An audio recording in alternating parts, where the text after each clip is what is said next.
Hello, I'm Alan West, and welcome to Next Generation Today. Has political expedience and cowardice destroyed the career of Army officer Lieutenant Colonel Matthew A. Dooley? Dooley was a rising star whose career was derailed when top brass removed him from a teaching position at the Joint Staff Forces College for teaching material that was characterized as totally objectionable, against our values, and not strategically sound. The curriculum in question was deemed also anti-Muslim. So does this claim have any merit? And should Lieutenant Colonel Dooley be removed from consideration for leading an Army combat battalion because of this? My next guest believes there's more to this story than the Army wants to let on. Joining me now to discuss this story is Richard Thompson, the President and Chief Counsel for the Thomas More Law Center in Ann Arbor, Michigan. He's representing Lieutenant Colonel Dooley. Welcome, Richard. Thank you for having me, Colonel West.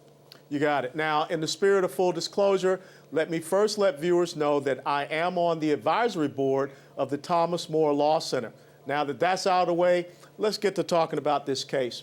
You know, Rowan Scarborough wrote an article in the Washington Times that came out on Sunday that talked about how Lieutenant Colonel Dooley had a board ruling overruled by General Lloyd Austin. But let's go back and understand that this all began back in October 2011 when a letter was sent by 57 American Islamic organizations to John Brennan, who was President Obama's counterterrorism advisor.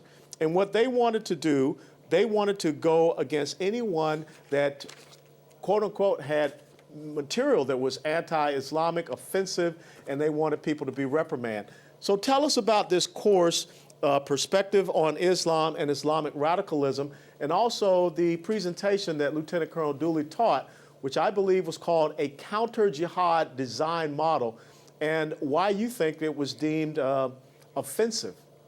Well, first of all, as you indicated, the White House, as well as the Department of Defense, got this letter from 57 Muslim organizations that said, we want all material offensive to Islam purged, and we want all of the trainers who use that material disciplined. This happened in October of 2011. General Dempsey then sent out a message to all of the commands that he had control over and said, purge everything. The National Defense University, in which Lieutenant Colonel Dooley was teaching, sent a memo back to the generals saying, we don't have any material that fits your description. All of our trainers and all of our instructors have been vetted, the courses have been vetted, and so left it at that. Now, what happened was Lieutenant Colonel Dooley was teaching a course about radical Islam to field grade officers, colonels, lieutenant colonels, and it was this kind of course I know you're pretty familiar with. It was, sure. What if? You know, they went through a bunch of scenarios. What if the Muslims detonated a low-grade nuclear weapon in New York? What would you do? And there were all kinds of responses to that. And what happened, a visitor to the class that was not a member of the class heard a part of that, and right away, in violation of the rules that the Defense Department had, non-attribution rules. In other words, whatever happens in that classroom stays in the classroom, leaked it to an internet news magazine that then went out full force and said Lieutenant Colonel Dooley was attacking Muslims. General Dempsey heard about it, sure. And in an unprecedented way, on TV, C-SPAN, publicly excoriates Lieutenant Colonel Dooley, saying it's not a part of the Army values, it was offensive to Islam, it should be removed, and ultimately took the step of firing Lieutenant Colonel Dooley from his position, even though at that time Lieutenant Colonel Dooley was rated one of the top instructors for the National Defense University. His course was demanded by all kinds of students, and he had just tremendous, as you know, OERs, Office of Evaluation reports, throughout his career. And basically, when General Dempsey made those public statements, that ended basically his career. He then got an ordered negative officer evaluation report. They took him off the command list. And it sent a message out. Not only was this a tremendous miscarriage of justice to Lieutenant Colonel Dooley, but I think it sabotaged our war effort. If the military cannot identify realistically who the enemy is, then we're going to lose the war. As you know, Richard, the principle, know your enemy. Let me step in real quick, because one of the things that I do find somewhat disconcerting is that, you know, this was an approved course. This was approved material. It had been vetted. As a matter of fact, Dr. Brenda Roth, who is the National Defense University's Deputy Vice President for Academic Affairs, officially confirmed that back to the Pentagon in December of 2011. So, you know, why do you think that there's this overreaction? And furthermore, you know, some of the things that are being said about Lieutenant Colonel Dooley when he said that there is no such thing as moderate Islam, did we violate the principle of academic freedom, of rigorous debate in this course? And as you said, this was not something that was brought up from a student. It was someone that was a guest, visitor to the course. And as well, this whole thing was instigated by a letter that was sent October 2011 to John Brennan, who at the time was the counterterrorism advisor. Real quickly, what do you think is the nexus of this? Well, the nexus of this, I believe, is, first of all, you've got a lot of Muslim sympathizers, Muslim Brotherhood people exercising influence over the White House, which in turn then exercises influence over the chairman of the Joint Chiefs of Staff, who now becomes sort of a utensil for the White House to impose its view of Islam on the military. And I think that is where the problem is. Now, you know, there is obviously General Dempsey had a brilliant career as a combat general, but as soon as he got into the Pentagon, it seemed that political motivations took over. He should have defended Lieutenant Colonel Dooley for the chairman of the Joint Chiefs of Staff to reach down at the National Defense University without knowing anything about the academic freedom that university enjoys, without knowing anything about the non-attribution policies which were in effect at that time, publicly excoriates a junior officer. What do you think is going to happen to that junior officer's career? Everyone down the line knows what the chairman of the Joint Chiefs of Staff wants, and they followed, except one thing happened, and that is this command selection board had to determine whether Lieutenant Colonel Dooley's name was going to remain on the selection board for promotion to a command position. Yeah, let's talk about that command selection board, because this review board was comprised of 3 generals and 2 colonels, and all of whom voted to keep Colonel Dooley as a candidate for battalion commander.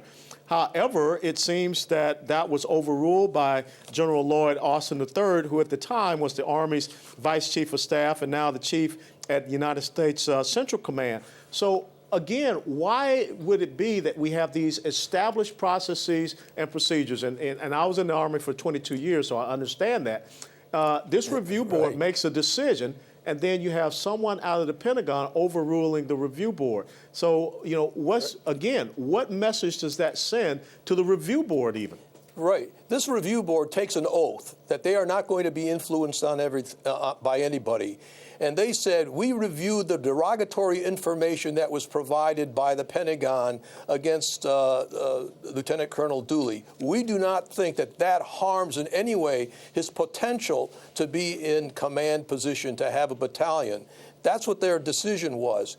When they moved that decision up to the chain of command, to the vice chair of the Vice Chief of Staff of the Army, in a 1-sentence memorandum without any explanation at all, said, remove him from the retention, move him from retaining a command position. Again, showing the influence that the Muslim Brotherhood has over the high echelon officers in the Pentagon. And I want to make it clear that many people in the lower echelon understand who the enemy is, but they keep their head down because of what the chairman of the Joint Chiefs of Staff say. And the other thing that's really important here, Colonel West, is this, that many of the instructors who had been teaching at the National Defense University, teaching the truth about the enemy, now say that they keep their heads down. They don't say anything about Muslims because they're afraid that their careers are going to be ruined as well. Yeah, so there is this trickle-down effect. Yeah. It's interesting you bring this up because this comes back to what happened with Major Nadal Hassan. People were afraid of saying anything at Walter Reed, and then, of course, we know what happened. The Department of Defense declares that as workplace violence. Now, when you look at, Lieutenant Colonel Dooley's career, he has served as an aide-de-camp for 3 different generals, has about 6 total operational deployment and combat deployments. He has been decorated for valor. You look at his most recent officer efficiency report. I mean, this is a very good report. Exceptional officer, one of the top 2 of the 15 lieutenant colonels that I senior rate. Have we sacrificed a very bright star, a brilliant, young officer for the fact of this political correctness? And understand, 57 of these groups came forward to John Brennan. Several of them do have direct correlation to the Muslim Brotherhood. I got about 2 minutes, so what are your thoughts on that? Well, you're right as far as this goes. The Pentagon, the high echelon generals in the Pentagon are being influenced by the commander-in-chief, who has a different view of Islam. And the problem is, as General Peter Pace once said back in 2005, when he was the chairman of the Joint Chiefs of Staff, if we are to defeat the Muslim extremists, we have to understand the nature of the enemy. We have to understand what they say, and we have to take it seriously. And then he pointed back to World War II, when we didn't take seriously what Hitler said in the Mein Kampf and his speeches, and as a result, millions of people died. Now, we have to understand that Islam is a religion of violence, and it crosses national borders. We should not have been so shocked that people from Chechnya come in and bomb Boston because we felt, well, Chechens only fight Russians, they don't fight Americans. Well, Islam says America is the devil, and they're going to go after America when they can. If we can't understand the nature of the enemy, then we ultimately are going to be defeated by the enemy. And people like Lieutenant Colonel Dooley, who stand up and speak out, have to be defended. And I think I've heard or seen on your Twitter that people should stand up and defend Lieutenant Colonel Dooley in the halls of Congress. Yeah. This is something that we have to fight and win on behalf of not only the miscarriage of justice for Lieutenant Colonel Dooley, but also for the ultimate national security. Sure. Richard, I got 30 seconds. Are we seeing this type of purging happening in other agencies across the United States of America? Absolutely. I've got several FBI agents who have already been disciplined because they were teaching courses that, again, accurately identified the nature of the enemy, accurately identified what Islam is and what their plan is. The Grand Jihad, as the Muslim Brotherhood's operation for North America said, that we are going to take over America by its own hands. And we're just helping them out when we are politically correct and are afraid to identify the enemy. Well, Richard, I want to thank you so much. We will continue to follow this case. And I would admonish our viewers to also go to the website and look at the explanatory memorandum of 1991, which was uncovered in an FBI raid. And it's the Muslim Brotherhood's blueprint for the United States of America and also North America. And this is exactly what Richard is talking about. And we have to have courageous men and women that are willing to stand up and inform and protect the American people from this very dangerous enemy that has infiltrated into every aspect of our lives. So, Richard, thank you so much for taking the time to speak with us today. It's always a privilege to speak to you, Colonel West. Thank you. Thank you. That was Richard Thompson, the President and Chief Counsel for the Thomas More Law Center, an attorney to Lieutenant Colonel Matthew Dooley. For the latest updates on the case, you can visit them online at thomasmore.org. For the Next Generation Today, I'm Alan West, and thanks for watching.